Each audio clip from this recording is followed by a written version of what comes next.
My name is Camille Washington, but most people just call me Millie. I'm 47 years old and I'm a proud Black woman living here in Stone Mountain, Georgia. I worked for 22 years as a registered nurse at Emory Hospital, caring for others, saving lives, being there when families needed me most. 22 years of 12-hour shifts, double shifts, holidays, weekends. 22 years of holding hands with dying patients, celebrating with new mothers, running code blues in the middle of the night. But you know what? While I was busy taking care of everyone else, I never stopped to realize that my own life, my own marriage, was falling apart right under my nose. And the worst part, I had to pretend I was leaving town just to discover the truth. I told my husband I was going on a trip to test him. I said I'd be gone for a whole week, but when I came back secretly just 2 days later, Lord have mercy, what I found in my own house, in my own bed, with my own husband, it shattered me into a million pieces. The man I trusted for 25 years was living a completely different life the moment I walked out that door. And y'all, I mean completely different. Another woman in my house, wearing my robe, sleeping in my bed, eating at my table, living my life like I didn't even exist. Like 25 years of marriage meant absolutely nothing. If you're settling in to hear my story, please hit that like button right now. It helps this old nurse's heart. Know that somebody out there is listening. Subscribe to this music channel because I promise you my story will make you think twice about who you trust. And baby, tell me in the comments, where in this big, beautiful world are you watching from? What time is it where you are? Are you watching this at work, on your lunch break? Late at night when you can't sleep? I want to know who's out there keeping me company as I share the most painful chapter of my life. Because honestly, telling this story still hurts. Even now, even after everything, it still hurts to say these words out loud. I was born right here in Atlanta, Georgia in 1978. Grew up in the West End, back when it was still a tight-knit Black community, where everybody knew everybody. My mama, Patricia, she owned a beauty salon on Cascade Road. Pat's Perfect Cuts, it was called. That woman could do any hairstyle you could dream of. Relaxers, press and curls, braids, weaves, locks. She had magic in her hands. My daddy, James, he worked at Delta Airlines for 35 years. Started out on the tarmac loading luggage and worked his way up to supervisor. He was so proud of that job. Wore his Delta uniform like it was a tuxedo. There were 4 of us kids. My older brother, James Jr., we called him JJ. Then me, then my younger sisters, Keisha and Tamara. We grew up in a little brick house on Westview Drive. 3 bedrooms, 1 bathroom for all 6 of us. Can you imagine? 1 bathroom. But we made it work. We had to. That's what families did back then. You made it work. I remember those Sunday dinners like they were yesterday. Mama would start cooking Saturday night, getting everything ready. Sunday morning, we'd all pile into Daddy's Buick and head to New Hope Baptist Church. Service would go from 10 to 1, sometimes longer if Reverend Brown got really going. Then we'd come home, and the house would smell like heaven. Fried chicken, collard greens with ham hocks, macaroni and cheese, cornbread, candied yams, potato salad, sweet tea so sweet it could make your teeth hurt, and peach cobbler with vanilla ice cream for dessert. The whole family would come over. My grandmama, Big Mama, as we called her, lived with my aunt down the street. She would come over with her famous pound cake, and soon the house would be filled with the smell of sweetness and warmth. My uncles, my cousins, and everyone else would gather around that little kitchen table, plates piled high, laughing, talking, and even arguing about everything under the sun. Those moments were full of life, love, and the kind of chaos that made home feel like home. Politics, sports, who made the best greens. The TV would be on in the background playing the Falcons game or whatever was on. It was loud and chaotic and absolutely perfect. Big Mama, she was the matriarch of our family. That woman was strong as steel. She'd grown up in rural Alabama during segregation, picked cotton as a child, lived through things I can't even imagine. She taught me what real strength looked like. She'd say, "Baby girl, life ain't always gonna be easy, especially for a Black woman. But you gotta hold your head up. You gotta keep moving. You gotta survive." I think about those words a lot now after everything that happened. Our neighborhood back then, it was special. Summer evenings, all the kids would play outside until the streetlights came on, hide and seek, double dutch, riding bikes.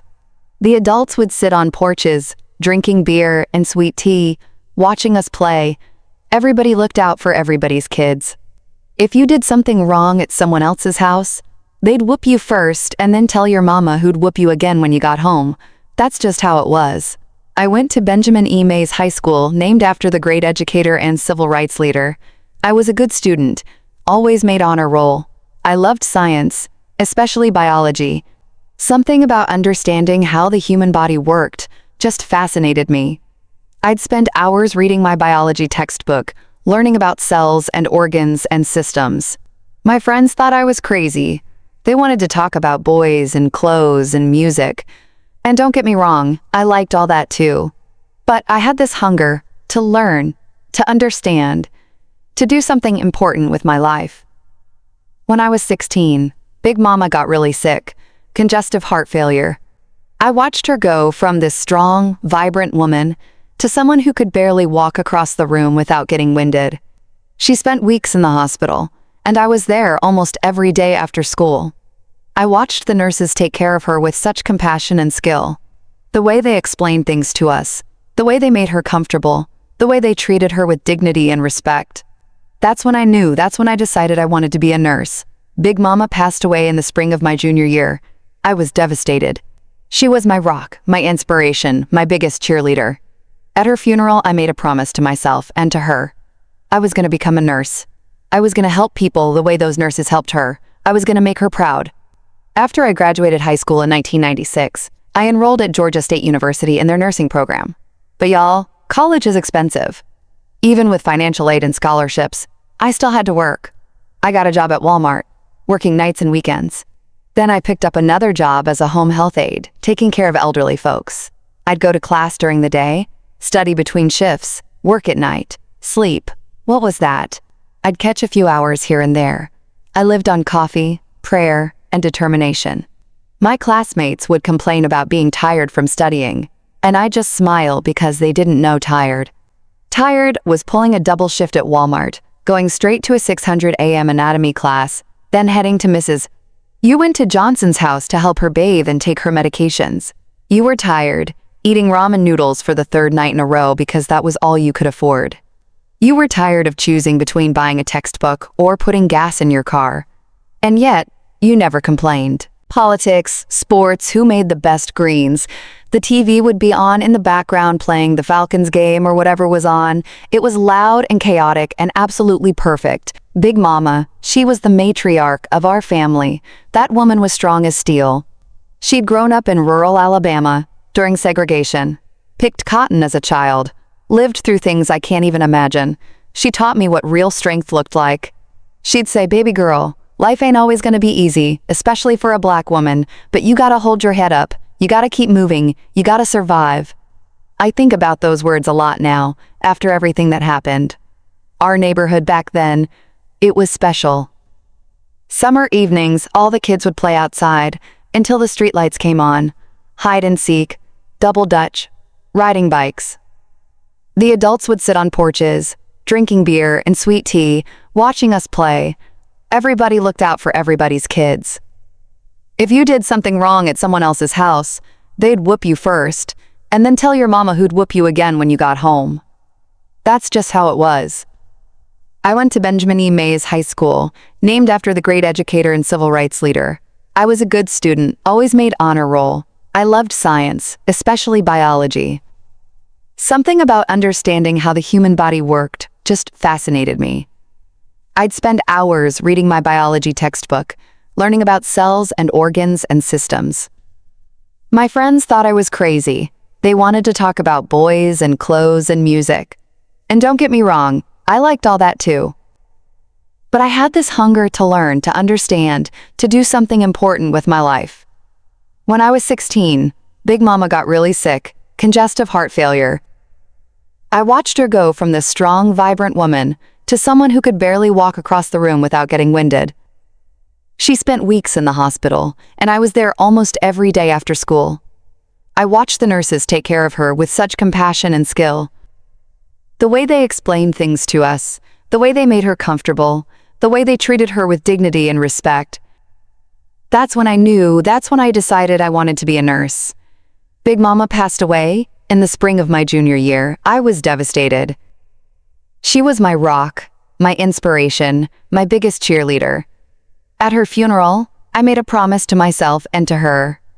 I was going to become a nurse. I was going to help people the way those nurses helped her. I was going to make her proud. After I graduated high school in 1996, I enrolled at Georgia State University in their nursing program. But y'all, college is expensive. Even with financial aid and scholarships, I still had to work. I got a job at Walmart, working nights and weekends. Then I picked up another job as a home health aide, taking care of elderly folks. I'd go to class during the day, study between shifts, work at night, sleep. What was that? I'd catch a few hours here and there. I lived on coffee, prayer, and determination.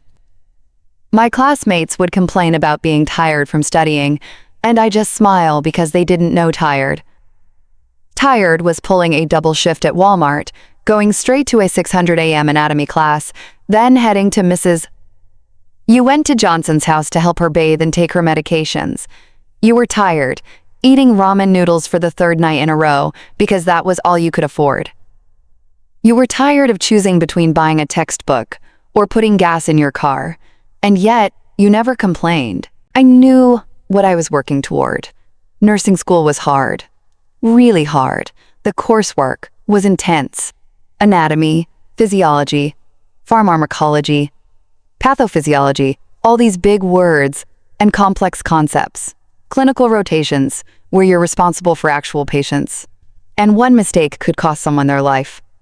I remember my first clinical rotation in a hospital. I was so nervous, I thought I might throw up. But once I put on those scrubs and started caring for patients, something clicked. This was what I was meant to do. I graduated in the spring of 2000 at age 22. I passed my ENLEX exam on the first try, got my RN license, and started applying for jobs. I got hired at Emory Hospital in their cardiac unit. Emory, one of the best hospitals in the South. I was so proud.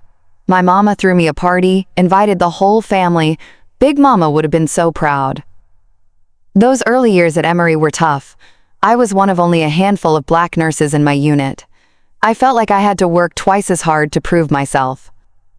Some of the doctors talked down to me, questioned my judgment, treated me like I didn't know what I was doing. But I kept my head down and did my job. I showed up early, stayed late, took the hardest cases, volunteered for the worst shifts. Slowly, I earned their respect. I worked night shifts, mostly 7 p.m. to 7 a.m. 12 hours of non-stop action checking vitals, administering medications, responding to alarms, comforting scared patients, calling doctors, updating charts. My feet would be killing me by the end of each shift. But I loved it. I loved making a difference. I loved the moment when a patient who'd been really sick started to get better. I loved talking to families, holding their hands, giving them hope. It was at a Juneteenth celebration in Piedmont Park in June of 2000 that I met Marcus Washington. I had just finished a stretch of night shifts, and my friend Denise had dragged me out of the house. "Girl, you work too much. You need to have some fun," she'd said. I didn't want to go. I was tired, but she wouldn't take no for an answer. The park was packed. Music playing, people dancing, vendors selling food, the smell of barbecue and funnel cakes in the air, kids running around with snow cones. It was a beautiful day, hot and sunny, classic Atlanta summer. Denise and I were walking around looking at the craft vendors when I saw him. Marcus was standing with a group of his friends, laughing at something someone had said. He was tall, about 6'2", with smooth, dark skin and the most beautiful smile I'd ever seen. He was wearing jeans and a crisp white button-down shirt, looking casual but put together. Our eyes met across the crowd, and I swear it was like something out of a movie. He smiled at me, and I felt butterflies in my stomach. He walked over to where Denise and I were standing. "Excuse me," he said. And Lord, his voice was deep and smooth. "I'm Marcus. I couldn't help but notice you from over there. What's your name?" I told him my name was Camille, but everyone called me Millie. We talked for a few minutes, just small talk, But there was this instant connection. He asked for my number, and I gave it to him. Denise was grinning at me the whole time. He called me that same night. We talked for 3 hours. He told me he was 25, working in IT at a bank downtown. He had his own apartment in Midtown, drove a Honda Accord that he'd saved up, and bought himself. He came from a good family, with parents who were still married and 2 younger sisters. Ambitious and driven, he often talked about advancing in his career and maybe even pursuing a master's degree someday. He asked about me, about nursing school, about my dreams. He actually listened when I talked. Really listened. Our first date was the following weekend. He took me to the Varsity, that famous Atlanta institution. We got chili dogs and onion rings and orange frosted oranges, and we sat in his car in the parking lot and talked for hours. He was funny, making me laugh until my sides hurt. He was thoughtful, asking questions about my family, my job, my life. He was respectful, a perfect gentleman. When he dropped me off at my apartment that night, he walked me to the door and gave me a kiss on the cheek, just the cheek. That impressed me. So many men wanted to rush things, but not Marcus. He was taking his time. We started dating regularly after that. He'd pick me up after my shifts, even the night shifts, just to see me for a few minutes. We'd go to concerts at Chastain Park, sitting on the lawn with a picnic basket, listening to jazz under the stars. We'd go to church together at my family's church, and Mama loved him. "That's a good man, Millie," she'd say. "He's respectful. He's got his head on straight. Don't let that one get away." Daddy approved too. And Daddy didn't approve of anybody easily. Marcus and I would have these long conversations about life, about our dreams and goals. He wanted to build a successful career, buy a house, start a family. I wanted the same things. We talked about how we'd raise our kids, what values we'd teach them, how we'd make sure they had better opportunities than we did. We were building something, planning a future together. He proposed on Christmas Eve, 2001. We'd been dating for a year and a half. He took me to Centennial Olympic Park where they had all the Christmas lights set up. It was beautiful, magical. We were walking hand in hand, looking at the lights, and suddenly he stopped. He got down on one knee right there, pulled out a ring, and asked me to marry him. I started crying immediately. Of course, I said yes. Of course. He was everything I wanted. Smart, ambitious, kind, respectful, family-oriented. He was perfect. We got married on a beautiful spring day in April 2002. The ceremony was at Ebenezer Baptist Church, the historic church where Dr. Martin Luther King Jr. had preached. It felt symbolic getting married in a place with so much history, so much significance to our people. I wore a white gown that Mama had helped me pick out with a long train and a veil. Marcus wore a black tuxedo and looked so handsome I could barely stand it. The reception was at a community center in Southwest Atlanta. We had about 200 people there. Family, friends, co-workers, church members. We had it catered with real soul food. Fried chicken, barbecue ribs, mac and cheese, collarded greens, cornbread, sweet potato pie. There was an open bar with plenty of cold beer. We had a DJ playing old school R&B, and people danced all night. I'm talking about real dancing, line dancing, stepping, the electric slide. My uncle did the bank head bounce and nearly threw out his back. It was perfect. It was everything I dreamed of. Our honeymoon was in Savannah. We only had 4 days because I couldn't take more time off from the hospital, and Marcus couldn't miss too much work. But those 4 days were beautiful. We stayed at a bed and breakfast in the historic district, strolled along River Street, went on a ghost tour, and dined at incredible restaurants. Throughout it all, we talked about our future and the life we were determined to build together. We were so happy, so full of hope and love and possibilities. We started our married life in a small apartment in Decatur. It wasn't much, just a 1-bedroom, but it was ours. We'd come home from work and cook dinner together. He'd tell me about his day and I'd tell him about mine. We'd watch TV, cuddled up on the couch. On weekends, we'd have friends over for game nights or go out to clubs. We were young and in love and building our life. Both of us were working hard, saving money. I was picking up extra shifts at the hospital whenever I could. Marcus was working his way up at the bank, getting promoted, taking on more responsibility. We had a goal. We wanted to buy a house. We wanted to plant roots, build equity, have a place that was really ours. In 2005, we bought our first house. It was in Stone Mountain, a 3-bedroom, 2B ranch-style home with a big backyard. It needed some work, but it had good bones. We were so excited. I remember the day we got the keys. We walked through that empty house, talking about what we'd do with each room. Which one would be the guest room? Which one would be the office? Which one would be the nursery? The nursery. We were already planning for the children we'd have. We spent months fixing up that house. Marcus and I would work all day at our jobs, then come home and paint walls, refinish floors, hang new light fixtures. My brothers came over to help. His friends pitched in. Slowly, we turned that house into our home. We filled it with African art that we'd collected, family photos on every wall. My grandmother's quilt that Mama had given me, draped over the couch. It was beautiful. It was ours. We established traditions in that house. Sunday dinners, just like I'd grown up with, we'd invite family over, and I'd cook big meals. Marcus would man the grill in the backyard, making ribs and chicken and burgers. In the fall, we'd host football parties. In the winter, we'd have everyone over for Christmas dinner. Our house became the gathering place for family, and I loved it.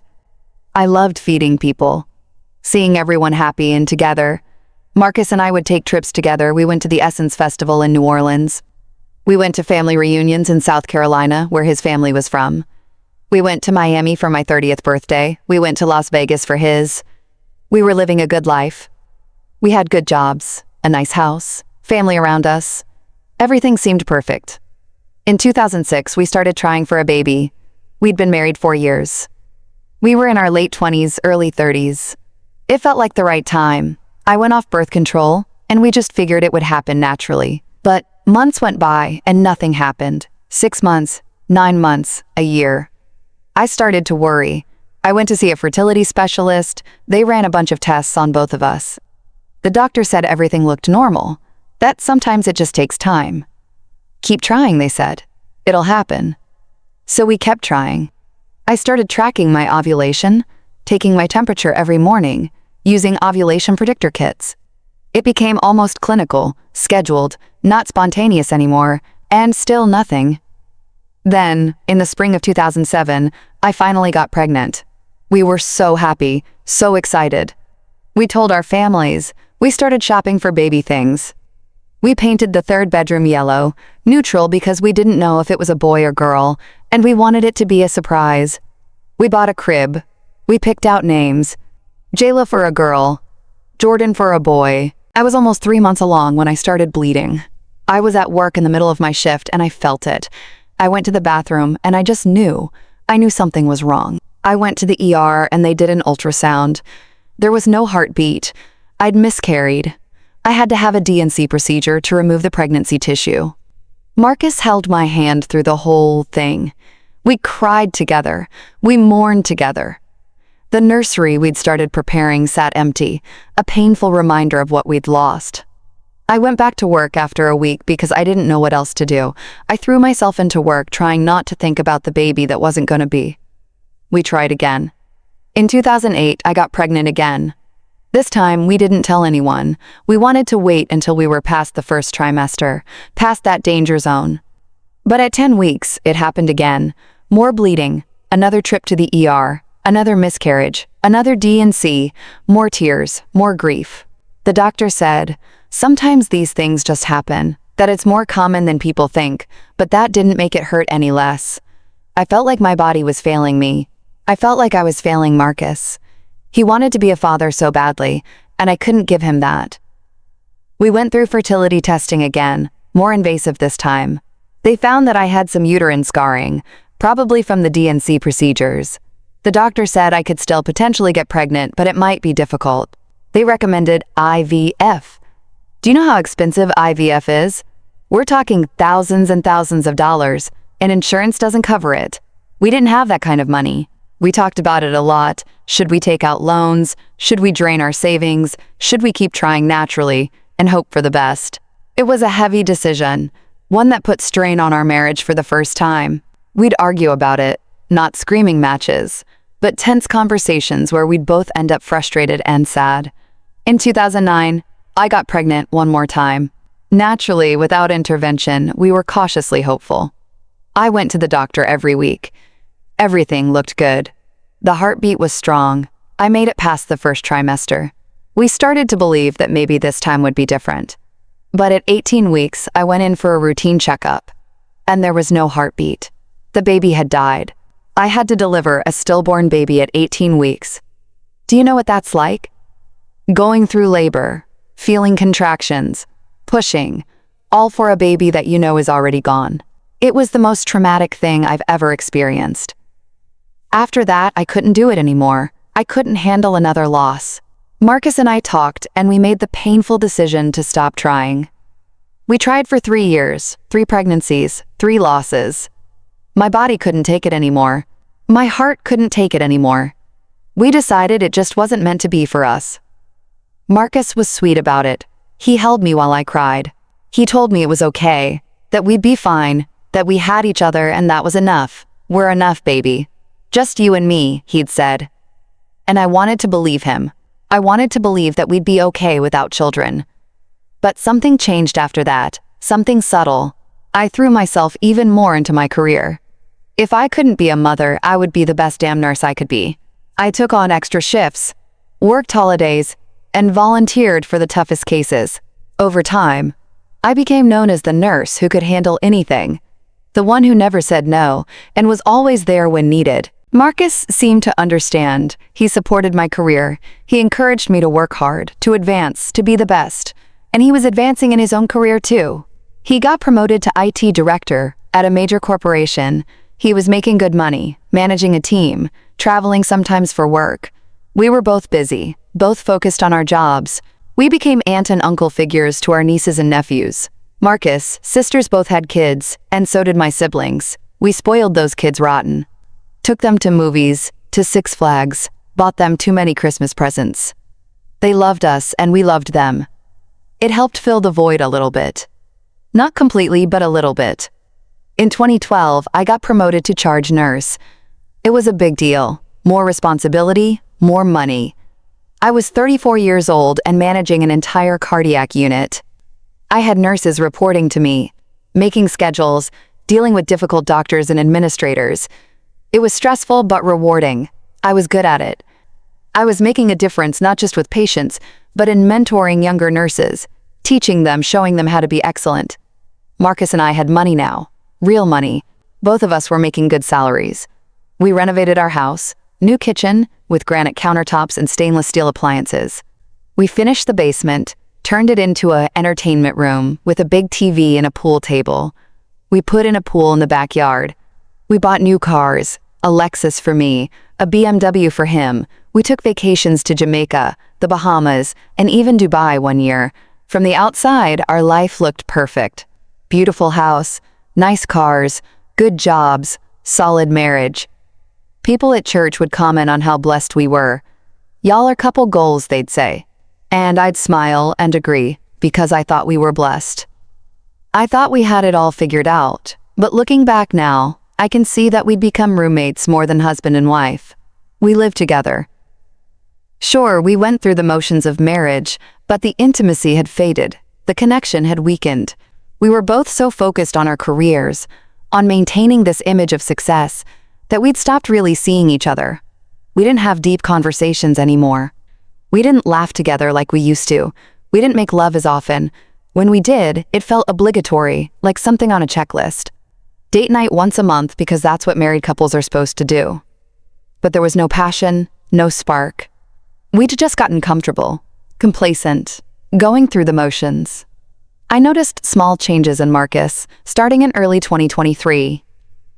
I was 45 years old, and we'd been married 21 years. At that point, he started working from home more often.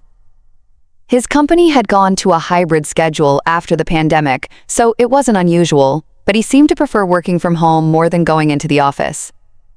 He also developed this sudden interest in fitness. Marcus had never been a gym person. Sure, he'd go occasionally, play basketball with his friends, sometimes, but in January 2023, he joined this expensive gym in Buckhead. He started going every morning, coming back all sweaty and energized. He bought new workout clothes, expensive brands like Lululemon and Nike. He was watching what he ate, drinking protein shakes, tracking his calories. I thought it was great. "Good for you, baby," I said, feeling proud that you were taking care of yourself. At the same time, I felt a little guilty that I wasn't as motivated.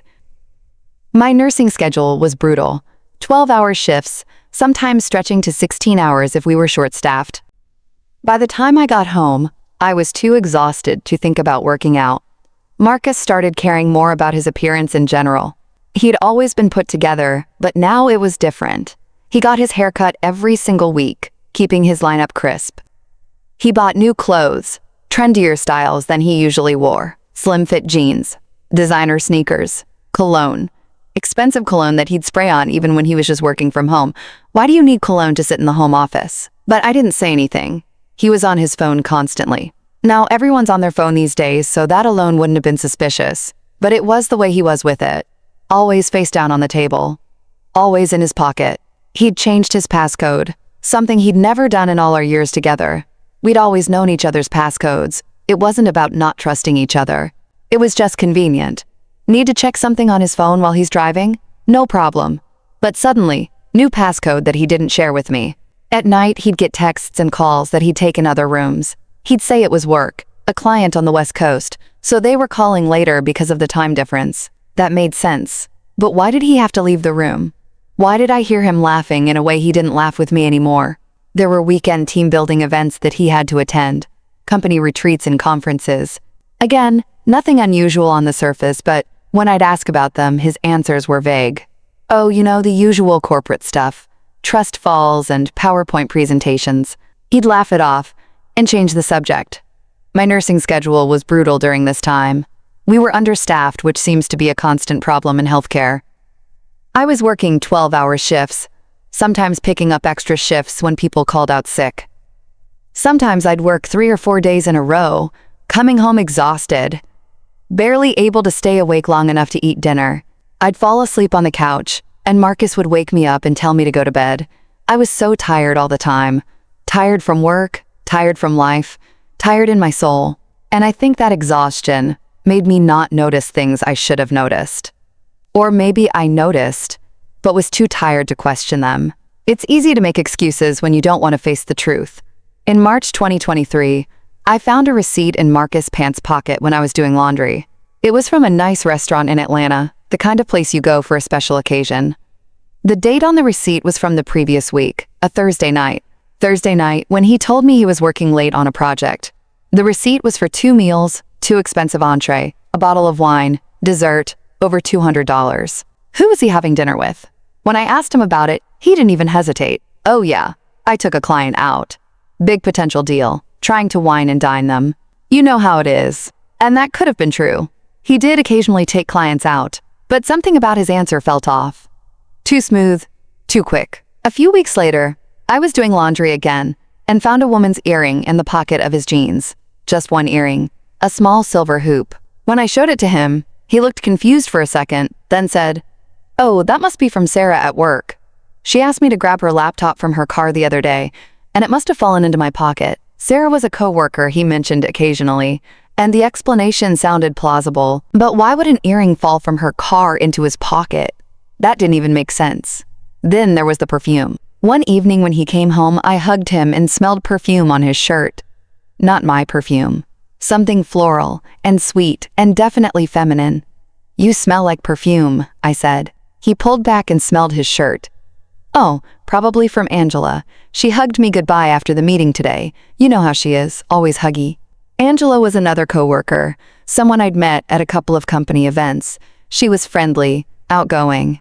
The explanation was reasonable, but the perfume was strong, like he'd been close to whoever was wearing it for a long time. I started paying more attention, looking at his credit card statements when they came in the mail. There were charges to hotels in Atlanta. We live in Stone Mountain, which is like 30 minutes from downtown Atlanta. Why would he need a hotel? Client meeting ran late. I was too tired to drive home, so I got a room, he'd explained. Our conference was downtown. Easier to just stay there than commute back and forth. There were charges to stores I'd never heard of. Expensive stores, designer stores. "What's this charge for $300 at Saks FTH Avenue?" I asked once. "Oh, I bought you a present for your birthday next month. Don't spoil the surprise." But when my birthday came, the present he gave me was a nice sweater that definitely didn't cost $300. His sister Denise called me one day in April. We were chatting, catching up, and she mentioned a family dinner they'd had the previous Sunday. "It was so nice, wish you could have been there." But Marcus said, "You were working." I wasn't working that Sunday. I had been home. Marcus had told me he was going to watch a game at his friend Trevor's house. Why did he lie to his sister about where I was? And if he wasn't at the family dinner, where was he? I started to feel crazy, like I was being paranoid and suspicious for no reason. Marcus had never given me a reason not to trust him in 21 years of marriage. He'd always been faithful, loyal, devoted. Why was I suddenly questioning everything? Was it just because we'd grown distant? Was I projecting my own unhappiness onto him? But I couldn't shake the feeling. That feeling in your gut that something isn't right. That knowing deep in your soul that something has changed. Women's intuition, people call it. And it was screaming at me. Our intimacy had dropped off significantly. We hadn't made love in probably 3 months. Every time I'd initiate, he had an excuse. He was tired. He had a headache. He had an early morning. He'd already taken care of himself in the shower. That last one hurt. Why would you rather take care of yourself than be with your wife? When we did have sex, it felt different, disconnected. He wouldn't look me in the eyes. He'd finish quickly and roll over. No cuddling, no talking afterward like we used to. Just done and going to sleep. It felt transactional, empty. I tried to talk to him about it once. "Marcus, I feel like we're drifting apart, like we're just roommates instead of husband and wife." He'd gotten defensive. "Millie, we're fine. We've just been busy. You're always at that hospital. I'm working hard too." I told myself it was just life, what happens after you've been married a long time. But it didn't feel fine. It felt like I was losing him, like he was slipping away, and I couldn't figure out how to hold on. When I suggested marriage counseling, he shut the idea down immediately. "We don't need counseling. We're not those people. We can figure this out ourselves." But we weren't figuring it out. Things were just getting worse. In May, my best friend Denise told me she was coming to visit for a week in June. Denise and I had been friends since college. Sisters, really. She lived in Houston now, but we talked on the phone all the time. She was coming to Atlanta for work and was going to extend her trip to spend some time with me. I was so excited. I needed my sister friend. I needed someone to talk to about everything I was feeling. I told Marcus about Denise's visit weeks in advance. We made plans. Denise and I would do spa days, shopping, go to nice dinners, catch up on everything. "That sounds great, baby." Marcus said, "You deserve a break. You work so hard." He seemed supportive, encouraging even. Maybe a little too encouraging. The week before the trip, I noticed Marcus was cleaning the house obsessively. Now, Marcus was not a clean freak. He'd pick up after himself, sure, but deep cleaning, that was usually my thing. But suddenly, he was vacuuming every day, scrubbing the bathrooms, organizing closets. "Just thought I'd help out since you've been working so much," he said when I commented on it. Then he bought new sheets for our bed. Expensive sheets, high thread count. Our old ones were getting worn, he explained, but our old sheets were fine. We'd only had them for a year or so. He went grocery shopping, which he rarely did. Came home with bags and bags of food. Just stocking up, he said, but we didn't need that much food. It was just going to be him alone for a week. Why did he need so much food? The night before my trip, I couldn't sleep. I lay in bed next to Marcus, listening to him snore, and that voice in my gut was louder than ever. Something was wrong.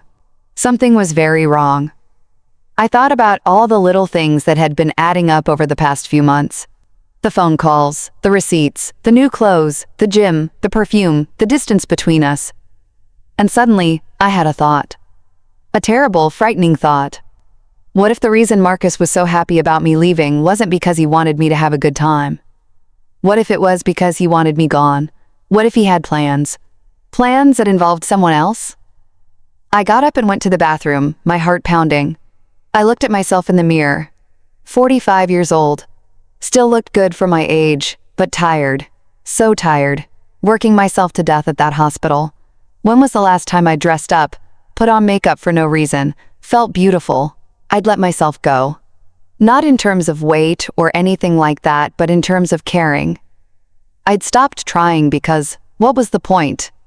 Marcus wasn't looking at me anyway. But maybe Marcus was looking at someone else. That thought hit me like a punch to the chest. I gripped the bathroom counter, feeling like I might be sick. Was my husband cheating on me? After 21 years of marriage, was he really having an affair? I went back to bed but didn't sleep. I just stared at the ceiling, my mind racing. By the time the sun came up, I'd made a decision. I was going to test him. I was going to pretend to leave for the week with Denise. But I was going to come back early, secretly. I was going to find out the truth, whatever it was. Friday morning came, June 2nd, 2023, a date burned into my memory forever. I got up and showered, forcing myself to act normal, knowing my suitcase had already been packed the night before.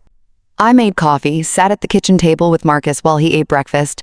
He was in a good mood, chatty even. "You excited about your trip?" he asked. "Yeah," I said, forcing a smile. "It'll be nice to spend time with Denise. You deserve it, baby. You work so hard. Take this week and just relax, okay? Don't worry about anything here. I'll hold down the fort." He smiled at me, kissed me on the forehead. If I didn't know better, I'd have thought it was sweet, but now it felt sinister, like he was eager to get rid of me. Denise pulled up in her rental car around 10 a.m. She'd flown in the night before and stayed at a hotel near the airport. The plan was she'd pick me up, and we'd head to the airport for a fake girls' trip to Houston. But really, we were going to her hotel room where I'd hide out while we figured out what Marcus was up to. I'd told Denise everything the night before on the phone. All my suspicions, all my fears. She was furious. "Millie, if that man is cheating on you, I swear to God, but I'd stopped her. I don't know if he is. I need to know for sure. I need proof." Marcus helped carry my suitcase to Denise's car. He hugged me, told me to have fun, to call him when I landed. I got in the car, and we drove away. I watched our house get smaller in the side mirror, and my stomach was in knots. We got to Denise's hotel room at the Embassy Suites in Buckhead. I sat on the bed shaking. "Maybe I'm crazy," I said. "Maybe I'm making something out of nothing." Denise sat next to me and took my hand. "Or maybe your gut is telling you something important. Either way, we're gonna find out." I called Marcus from Denise's phone, which he wouldn't recognize the number. Actually, I called from my own phone, but using an app that made it look like I was calling from a Houston area code. "Hey baby," I said, trying to sound normal. "Just landed. The flight was good. About to get our rental car and head to Denise's place." "Great, baby. Glad you made it safe. Love you." He sounded normal, happy even. "Love you too," I said, and ended the call. Then we waited. Denise ordered room service because I hadn't eaten all day, but I couldn't touch the food. My stomach was churning. What was I going to find? Was I about to destroy my marriage over paranoia? Or was I about to confirm my worst fears? Around 2 p.m., I decided to call my neighbor, Mrs. Patterson.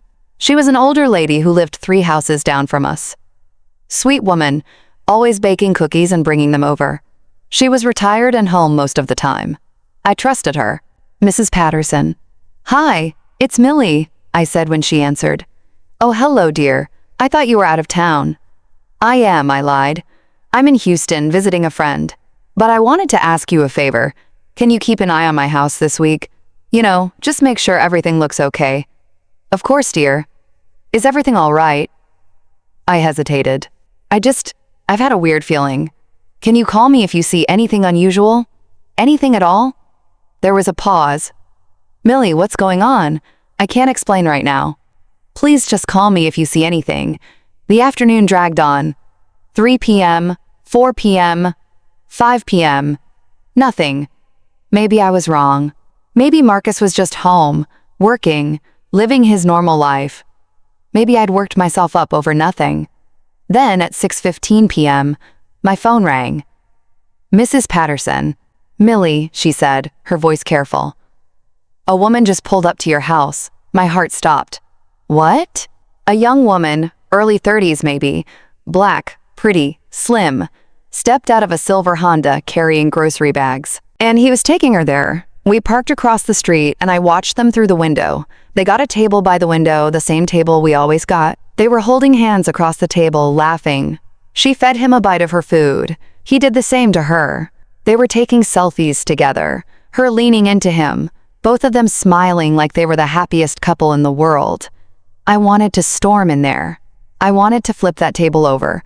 I wanted to scream at both of them, but I just sat there frozen watching my husband date another woman in our restaurant. After brunch, they went to Target. Target! They were shopping together like a normal couple. I followed them through the store, keeping my distance, wearing sunglasses and a hat so they wouldn't recognize me. I watched them in the home goods section, picking out candles and picture frames. In the grocery section, loading up a cart with food. They were so comfortable together, so natural, like they'd been doing this for a long time. She'd pick something up and show it to him, asking his opinion. He'd nod or shake his head. They were making decisions together about items for my house. She was picking out things for my home like she lived there, like she belonged there. At one point, they were in the bedding section looking at sheets. She held up a set and said something to him. I couldn't hear what, but he laughed and nodded. Were they buying sheets for my bed? The bed I'd been sleeping in for years. The rage building inside me was unlike anything I'd ever felt. They checked out with 2 full carts. Marcus paid for everything with our money. The money I'd worked 12-hour shifts to help earn. He was using our money to buy things for his mistress. I followed them back to my house around 400 page M. They unloaded all the shopping bags, laughing and talking.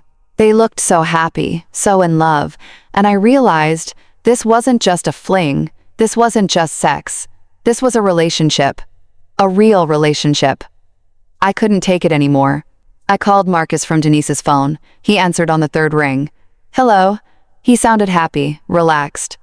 Hey, baby, I said, my voice shaking but trying to sound normal. Listen, change of plans. Denise got food poisoning really bad. I'm catching an evening flight home. I should be there around 7. There was silence on the other end then. Okay, is Denise okay? She'll be fine, I just need to come home. See you at 7 o'clock. I hung up before he could say anything else. Denise and I watched from down the street. Within 15 minutes, that woman came rushing out of my house. She was throwing bags into her car, moving fast, looking stressed. Marcus came out too, talking to her, touching her arm. They had a quick conversation. Then she got in her car and drove off. Marcus stood in the driveway for a minute, running his hands through his hair, looking stressed. Good. I hoped he was panicking. I hoped he was terrified. He deserved to be. We waited an hour. I wanted to give him time to clean up, to try to erase the evidence of what he'd been doing. I wanted him to think he'd gotten away with it, that he'd covered his tracks, and then I wanted to destroy him with the truth. At 700 page M exactly, I pulled into my driveway. The sun was setting, casting long shadows across the yard. The yard I'd helped landscape, the house I'd helped buy. My home that had been violated. I walked up to the door and opened it with my key. Music was playing. Something smooth and jazzy. The house smelled like cleaning products and air freshener. Too much air freshener. Like he was trying to cover something up, but underneath it I could still smell perfume. Her perfume. Marcus was in the kitchen cooking. He spun around when he heard me come in. A big smile on his face. Too big. Too enthusiastic. Hey baby, welcome home early. His voice was too loud, too cheerful, overcompensating. Hey? I said, setting my suitcase down. I looked around. The house was immaculate, spotless, like he'd spent hours cleaning. What are you cooking? Your favorite. Smothered chicken, mac and cheese, collarded greens, cornbread. Figured I'd make you a nice welcome home dinner. Marcus never cooked. In 21 years of marriage, I could count on one hand the number of times he'd made a full meal. And now, suddenly, he was making my favorite dishes. I walked into the living room. There were fresh flowers on the coffee table, flowers that hadn't been there when I left. New candles burning. The throw pillows were arranged differently. I looked down the hallway and could see into our bedroom. The bed had different sheets. Not the sheets that had been on there Friday morning. New ones. House looks nice, I said, my voice flat. You've been busy. Yeah, I had some free time. Figured I'd clean up, make the place nice. He was talking too fast, his hands moving nervously. I turned to look at him. Really look at him. He was wearing jeans and a t-shirt, his normal home clothes, but his hair was freshly cut. He smelled like cologne.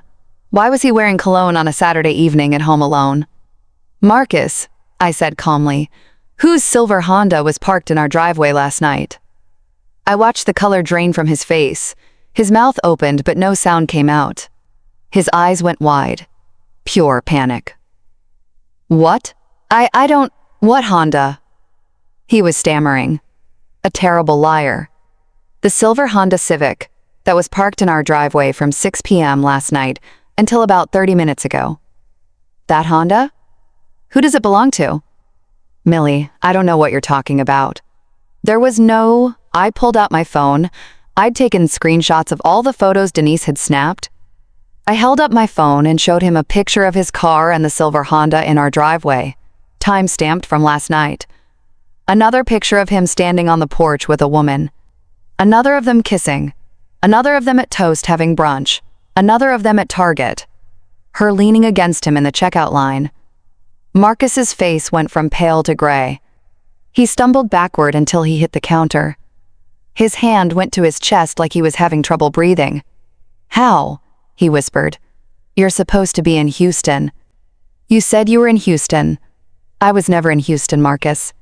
I was testing you. And congratulations, you failed. Spectacularly." He slid down the cabinet until he was sitting on the kitchen floor, his head in his hands. "Oh God. Oh God. Millie, I'm sorry. I'm so sorry. Who is she?" My voice was deadly calm, which was amazing because inside I was screaming. Inside I was falling apart. But I needed answers, and I needed them now. He didn't answer. Jess kept his head in his hands, his shoulders shaking. "Marcus!" I yelled, and he flinched. "Who is she?" "Her name is Trinity," he said quietly, not looking at me. "Her name is Trinity Mitchell. How old is she?" Silence. "How old, Marcus?" 28. 28 years old.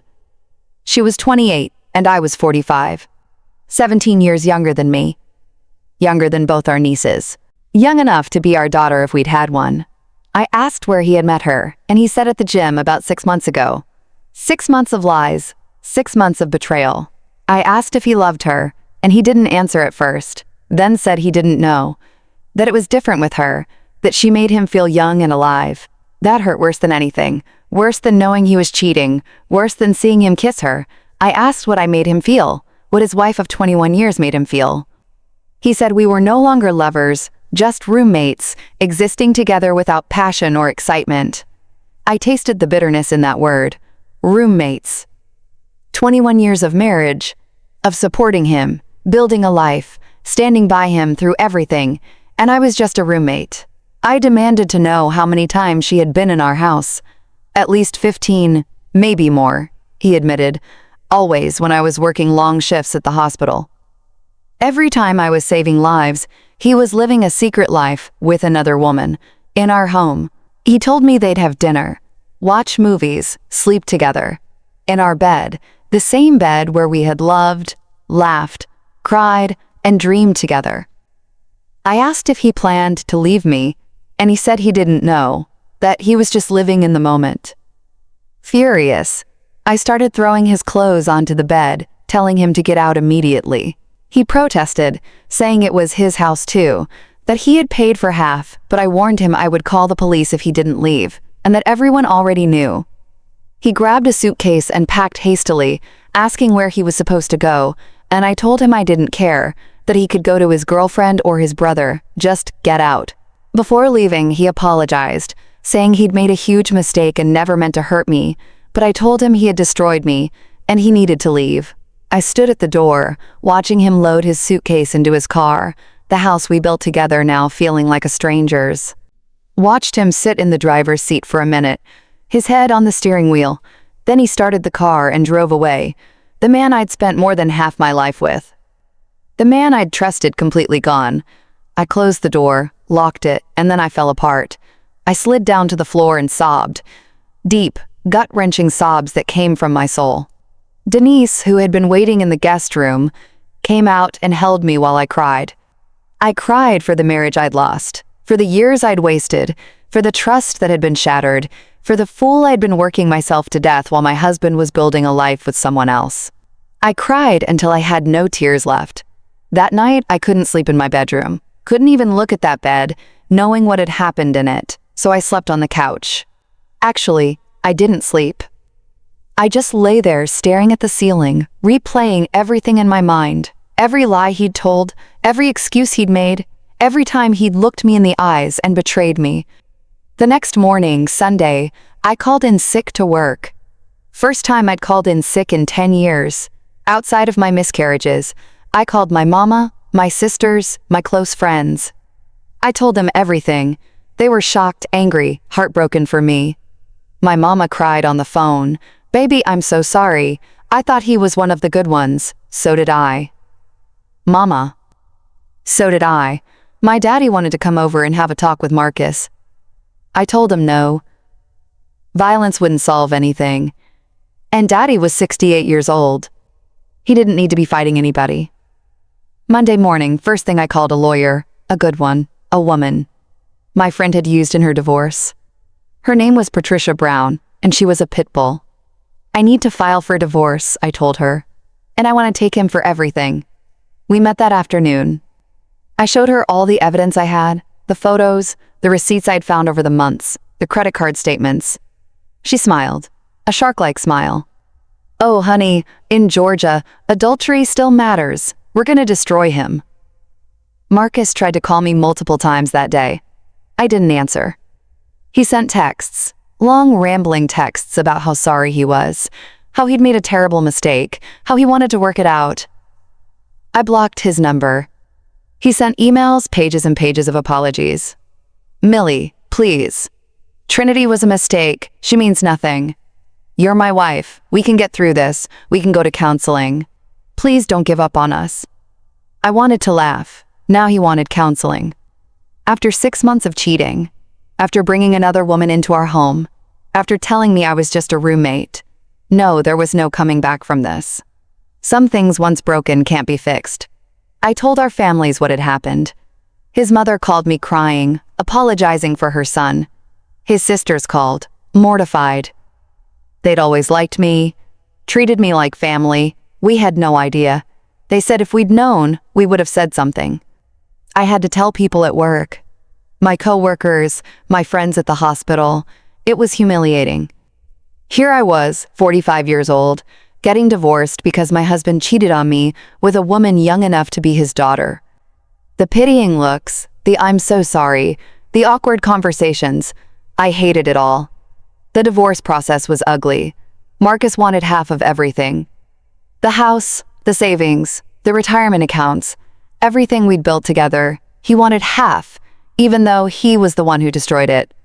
My lawyer fought him tooth and nail. "You have proof of adultery," she reminded me. "That gives us leverage." It took 8 months. 8 months of lawyers and court dates and negotiations. 8 months of arguing about who got what. 8 months of reliving the betrayal over and over again. During that time, I found out more.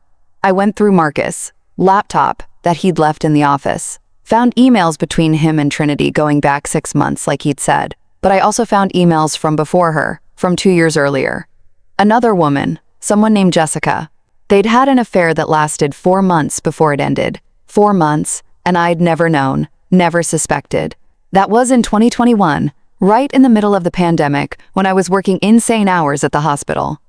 When healthcare workers were dropping like flies from CO. When we were overwhelmed and understaffed and traumatized.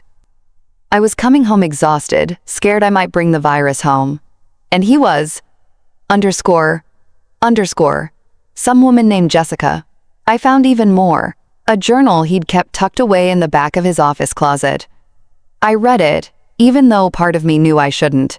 It was from 2019, years before Trinity, before Jessica. In it, he wrote about being unhappy, about feeling neglected, about resenting me for my work schedule, about blaming me for not being able to have children. "It's her fault," he wrote. "Her body failed. We could have had a family, but her body couldn't do it." That broke something else in me.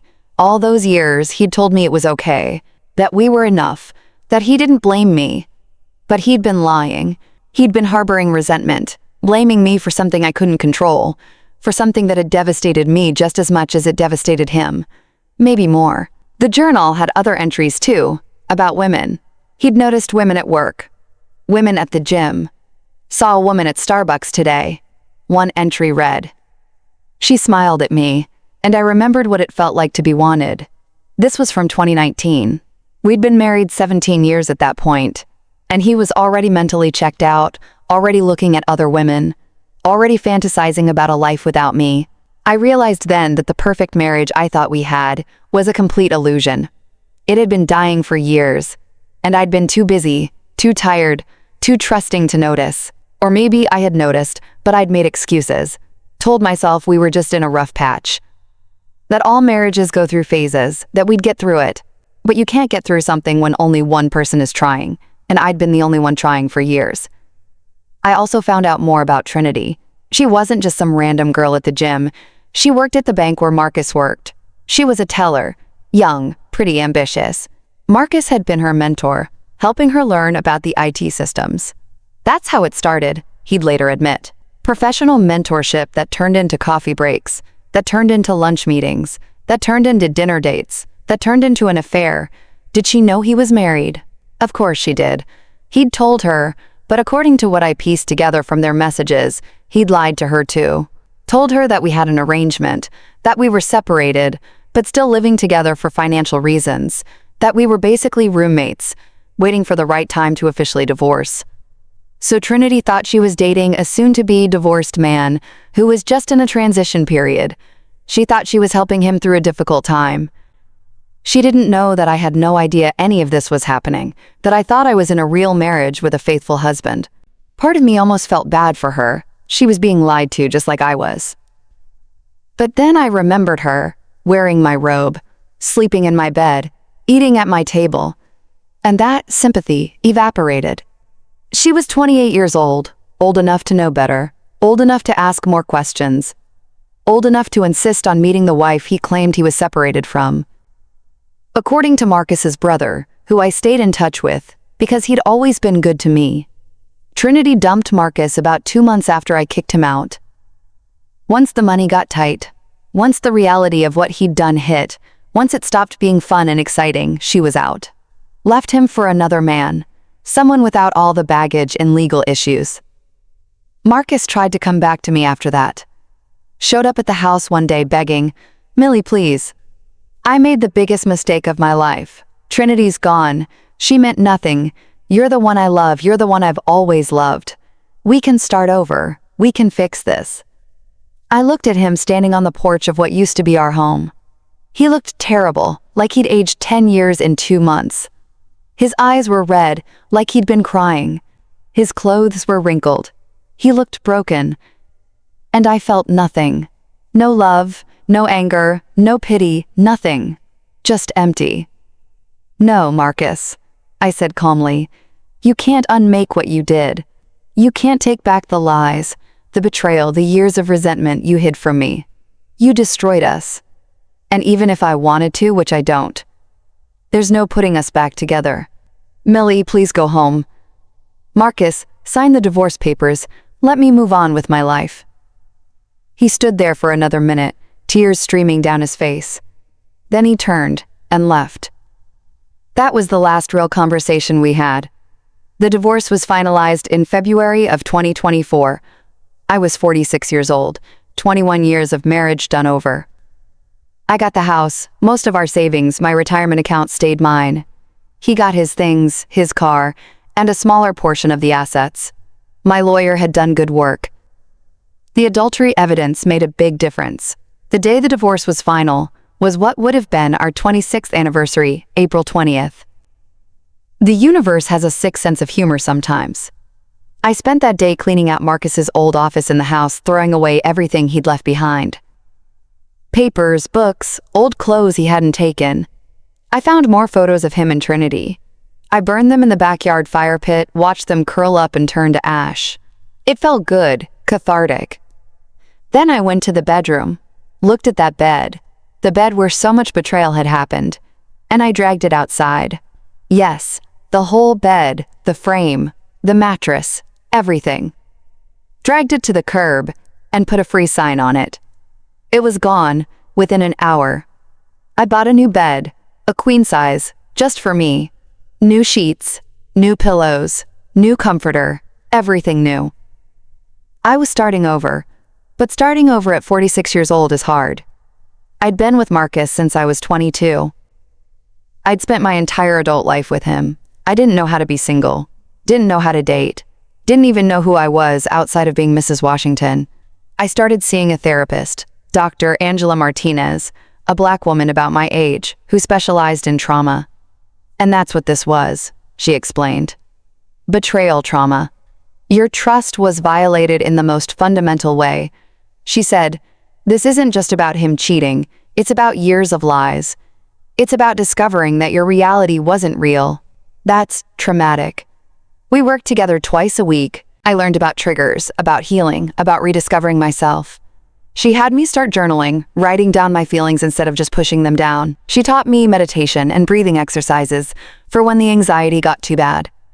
Because yes, I had anxiety now, panic attacks sometimes. I'd be at work in the middle of checking a patient's vitals, and suddenly I couldn't breathe. My heart would race. I'd feel dizzy. The first time it happened, I thought I was having a heart attack, but no, it was just my body dealing with trauma. Dr. Martinez also helped me realize how much of myself I'd lost in the marriage. When was the last time you did something just for you? She asked. I couldn't answer. Everything I did was for work, or for Marcus, or for other people. I'd stopped having hobbies, stopped hanging out with friends as much, stopped doing things that made me happy. So I started reclaiming myself. I joined a book club with women from church, started reading for pleasure again, something I hadn't done in years. I took a cooking class, learning to make fancy French dishes just because I wanted to. I started going to the gym, not to lose weight or impress anyone, but because it made me feel strong. I went on a trip with Denise, a real trip this time. We went to Costa Rica for a week, stayed at a beautiful resort, went ziplining through the rainforest, took a coffee plantation tour, laid on the beach, drinking fruity cocktails. It was the first time in years I'd felt truly free, truly happy. One night, sitting on the beach, watching the sunset, Denise turned to me and said, "You know what? You seem lighter, like a weight's been lifted." And she was right. I was lighter. The weight of that marriage, of trying to hold together something that was already broken, was gone. I started dating again eventually. That was terrifying. I hadn't been on a first date in over 2 decades. Everything was different now. People met on apps. There were rules I didn't understand. It was a disaster at first. My first date was with a man named David. We met for coffee. He spent the entire hour talking about his ex-wife, how she'd taken him to the cleaners, how she'd turned his kids against him, how all women were gold diggers. I excused myself to the bathroom and literally climbed out the window, just left, blocked his number. The second date was with a man named Terrence. He seemed nice enough, successful businessman, well-dressed. We went to dinner at a nice restaurant. When the check came, he looked at it, looked at me, and said, "Should we split this?" Now, I'm not old-fashioned. I can pay for myself. But the way he said it, the expectation rubbed me wrong. Then he suggested I pay for the whole thing, since you're a nurse and probably make good money. I paid for my half and left. The third date was actually decent. His name was Robert. He was 50, a high school principal, divorced for 5 years, had 2 adult kids. We went to see a movie and then got dessert after. He was nice, respectful, made me laugh, but there was no spark, no chemistry. At the end of the night, we both kind of knew it. We hugged, said it was nice meeting each other, and that was that. I realized I wasn't ready. Not really. I was going through the motions of dating, because that's what you're supposed to do after a divorce, right? But my heart wasn't in it. I needed more time to heal, more time to figure out who I was as a single woman. So I focused on other things, on my career. I'd been at Emory for over 20 years at this point. I was good at my job, respected, valued. In the spring of 2024, I learned about travel nursing, nurses who take short-term contracts all over the country, usually 13 weeks at a time. The pay is significantly better than staff positions, and you get to see new places. I applied and got accepted with an agency. My first assignment was in Sacramento, California for 13 weeks. I rented out my house in Stone Mountain to a nice couple, packed 2 suitcases, and flew across the country. At 46 years old, I was starting an adventure. California was amazing, different from Georgia in every way. The weather, the culture, the people. I worked at a hospital in downtown Sacramento, met nurses from all over the world, explored the city on my days off. I drove to San Francisco one weekend, walked across the Golden Gate Bridge, ate the best dim sum I'd ever had in Chinatown. After California, I took an assignment in Phoenix, Arizona, then one in Denver, Colorado, then Portland, Oregon. I was living out of suitcases, working in different hospitals, seeing the country, and I loved it. I felt free in a way I'd never felt before. I made more money than I'd ever made. Travel nurses get paid well, plus they provide housing or a housing stipend. I was saving money, paying down debt, building up my retirement account. For the first time in my life, I was financially independent. I didn't need anyone else. I could take care of myself. I met so many interesting people, other travel nurses, with stories of their own, patients from all walks of life. I saw poverty and wealth, sickness and healing, despair and hope. It reminded me why I became a nurse in the first place, to help people, to make a difference. I also had casual relationships, nothing serious, just companionship. In California, I dated a firefighter named Miguel for a few weeks. We'd get coffee before his shifts, have dinner after mine. It was nice, easy, uncomplicated. When my contract ended and I left for Arizona, we hugged goodbye and wished each other well. No drama, no expectations. In Colorado, I met a man named James at a hiking group I joined. He was 52, a divorced architect who loved the outdoors. We'd go on hikes together, have long conversations about life and philosophy and everything in between. He was kind and patient and didn't push for more than I was ready to give. When I told him I was leaving for my next assignment, he said, "I'm glad our paths crossed, even if just for a little while." That was it. Healthy, mature, respectful. I realized I didn't need a man to complete me. I didn't need to be in a relationship to be happy. All those years, I defined myself by my relationship status. Girlfriend. Wife. And then when that ended, I didn't know who I was. But now I knew I was Camille Millie, a damn good nurse, a strong black woman, a survivor. In late 2024, I decided to come back to Georgia. I'd been traveling for almost a year, and I missed home, missed my family, missed Atlanta, despite everything that had happened there. I took a staff position back at Emory, moved back into my house, but everything was different now. I was different now. At 47, I was living alone in my house in Stone Mountain, dating someone new and taking it slow. His name was Kenneth, 52 years old, divorced for 10 years, with 3 grown kids and working as a physical therapist. Divorced his ex-wife after he found out she'd been embezzling money from his practice. So he understands betrayal, understands trust issues. We met at a hospital charity event, started talking, exchanged numbers, went for coffee a few times before he asked me on a real date. We've been seeing each other for about 3 months now. He's respectful, patient, understands that I have walls up, and it's going to take time to break them down. He's met my family. My mama likes him. He's got kind eyes, she says. Daddy's reserving judgment, which is fair. My sisters like him too. He integrates well with my people, which matters to me. But I'm not rushing anything. Not moving him in, not talking about marriage, not making any big commitments. I learned my lesson. I'm protecting my peace, I'm protecting my heart. And if he's the right one, he'll understand that, he'll be patient. And if he's not, well, I'll be fine on my own. I saw Marcus a few months ago at a mutual friend's funeral. Someone from our old church passed away, and we were both there. He looked older, tired. He's living in an apartment in Dakar now, working the same job, dating someone new. I heard another young woman, because apparently he didn't learn his lesson either. He tried to talk to me at the reception, came over while I was getting punch. "Hey Millie, how are you?" "I'm well, Marcus. You?" "I'm okay. You look good." Really good. I did look good. I'd lost some weight from all the hiking and outdoor activities I'd been doing. I was taking care of myself, eating better, sleeping better. I looked healthy and happy because I was healthy and happy. Thanks. Take care of yourself, Marcus. I walked away, didn't engage further, didn't need to. He's part of my past, and I've made peace with that. A few weeks later, he sent me a text from a new number I hadn't blocked. "Millie, I just want you to know that I'm sorry for everything. You deserved better than what I gave you. I hope you're happy." I stared at that text for a long time. Part of me wanted to respond with anger, with all the hurt and pain he'd caused. But what would be the point? He knew what he did. He'd have to live with that. So I just responded, "I forgive you, Marcus. Not for you, but for me. So I can fully move forward.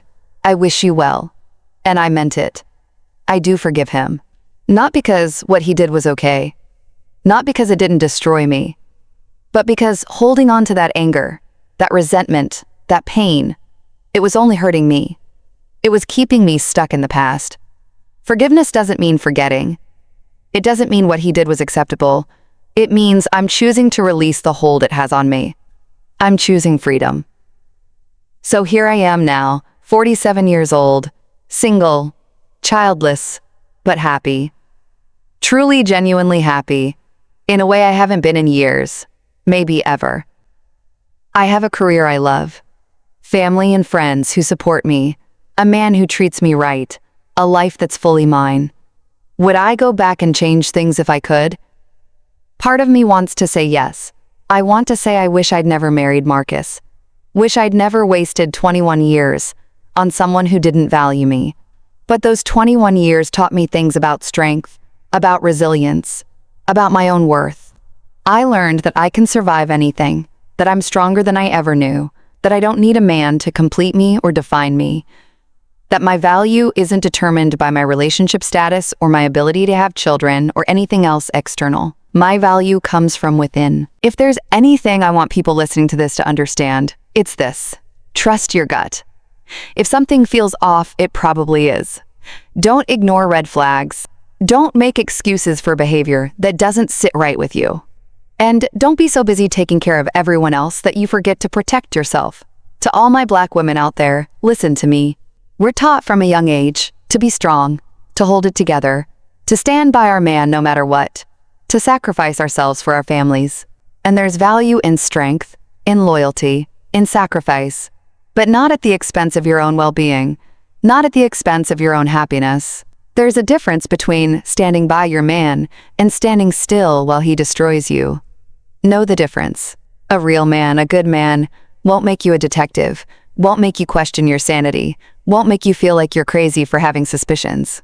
A real man will be transparent, will make you feel secure, will show you, not just tell you that you're valued. And to anybody going through this right now, the betrayal, the divorce, the heartbreak, the starting over, I promise you there's life on the other side of this pain. Better life, peaceful life, real life. It doesn't feel like it now. Right now it feels like you're drowning, like you'll never be okay again, like you've wasted so much time on someone who didn't deserve it. But you will survive this. You will heal. You will discover parts of yourself you didn't even know existed. You will laugh again, love again, if you choose to live again in ways you never thought possible. You will wake up one morning and realize you haven't thought about them all day. And that's when you'll know you've made it through. I thought my life was over when I discovered Marcus's betrayal. When I saw him with that woman in our house, in our bed, living our life like I didn't exist, I thought 45 was too old to start over, too old to be single, too old to rebuild. But I was wrong. 45 wasn't too old. It wasn't an ending. It was a beginning. The beginning of my real life, the life I was meant to live. Not as somebody's wife, not as somebody's anything, just as me, Camille, Millie. And that's been the most freeing realization of all. So if my story touched your heart, if it moved you, if it made you think about your own life and your own relationships, do me a favor, hit that like button. Share this video with someone who might need to hear it. Let's build a community of survivors, of warriors, of people who chose themselves. And please tell me in the comments, where are you watching from? What time is it where you are right now? Are you at home, in bed, on your lunch break, at work, sitting in your car, in a parking lot? I want to know who's out there listening to my story. Have you ever had to test someone you loved? Did you find what you hoped to find, or what you feared you'd find? Have you survived betrayal? How did you heal? Drop your story in the comments. Let's support each other. Let's remind each other that we're not alone. And remember, wherever you are in your journey, whatever you're going through, you deserve a love that doesn't make you a detective. You deserve a love that doesn't require tests or proof or surveillance. You deserve real love, honest love, faithful love. And if you're not getting that, it's okay to walk away. It's okay to choose yourself. This is Camille Washington, and I'm signing off. But before I go, I want to leave you with this. You are worthy. You are valuable. You are enough exactly as you are. Don't ever let anyone make you feel otherwise. Protect your peace. Guard your heart. Love yourself first. God bless you all. Stay strong. Stay blessed. And remember, there's always life after betrayal. Always hope after heartbreak. Always light after darkness. You just have to keep going. Keep surviving. Keep thriving. Thank you for listening to my story. Thank you for being here with me. Until next time, this is Millie reminding you that your story isn't over. It's just beginning. Take care of yourselves, y'all.